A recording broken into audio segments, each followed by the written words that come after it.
Good day to everyone. I am Glancia Fernandez, working for the Department of Commerce from Milagres College, Bangalore. Today, I will be taking a problem in Quantitative Technique 1, Consumer Price Index Number. Here is a question for Consumer Price Index Number. It is asked to calculate Consumer Price Index Number for the year 2005 with respect to the base 1980. So, 2005 is considered to be as a current year, base 1980 is considered to be as base year. Let's go with the problem. Commodity is given, unit is given, number of units are asked in 1980, price per unit in rupees are asked in 1980 and in the year 2005. The commodity are given as follows: rice, sugar, dal, tea, fuel, cloth, house rent and miscellaneous. Now, number of units are given in the year 1980. As I've told you, this 1980 we are going to take it as a base year. So, how are you going to take the base year? You are going to take base year as Q0. It is number of units, price is not mentioned, units is denoted as Q, or if the quantity is given, it is denoted as Q. So base year is given, we are denoting it as Q0. Price per unit in rupees is asked, since the word price represents P. Base year can be represented as P0, that is 1980 is a base year, 2005 is the current year. So 1980 is considered to be as P0, 2005 is considered to be as price of current year, that is P1. Now we have in the question quantity of base year, price of base year, price of current year, but current year of quantity is not asked. So we will be going to apply aggregative expenditure formula. What is aggregative expenditure formula says? That is P01, which is equal to summation P1 into Q0 divided by summation P0 into Q0 into 100. This is the formula for aggregative expenditure method. Let's go with the solution. Commodity as it is there in the question.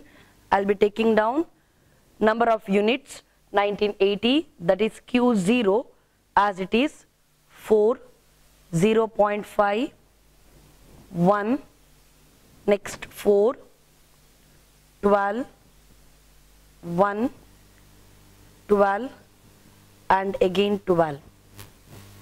Next, as the question says, price per unit 1980 is given, that is P0. I'm going to copy down the same question: 250, 600, 400, 16, 80, 200, 200 and again 200. The last one, current year of price is given, that is P1.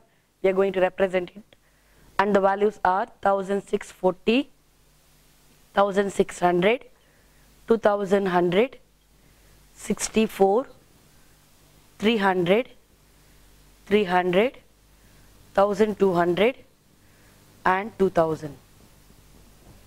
Now let's go back to the aggregative expenditure formula, summation P1 Q0. We have the information Q0, P0, P1.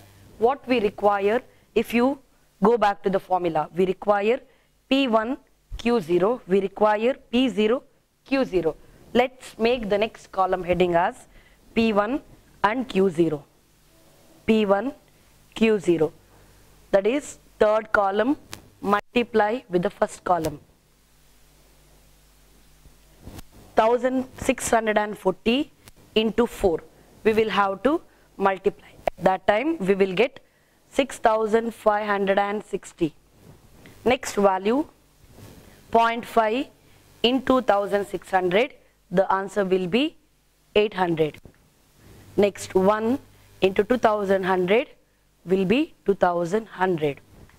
Next 4 into 64 will be 256. 12, 300, so will be 3600. Next 1 into 100 is 300. 12 into 1200, 1400. Next 12 will give 24.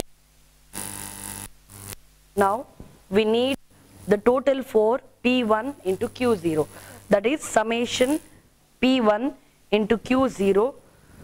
Total of this column will be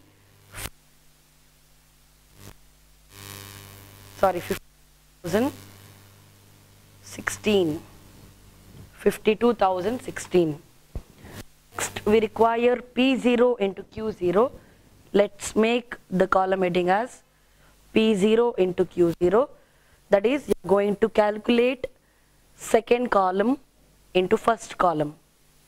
We are going to multiply second column into first column. 250 into 4 will be 1000. 600 into 0.5 will be 300. 400 into 1, again 400. 16 into 4 will be 64. 80 into 12 will be 960. 200 into 1 will be 200. 200 into 12, 200.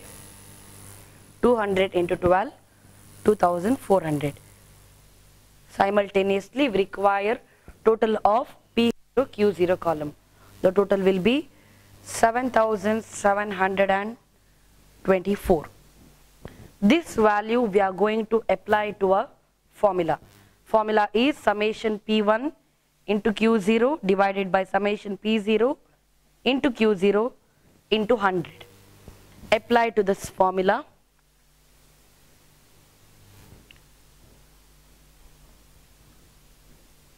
$52,016 divided by P0 Q0 is 7724 into 100. When you multiply with 100, the final answer will be 673.43. This is the method to calculate aggregative in expenditure when current year of quantity is not given or current year of unit is not given. Nothing but when Q1 is not given, we are going to apply aggregative expenditure method. Thank you.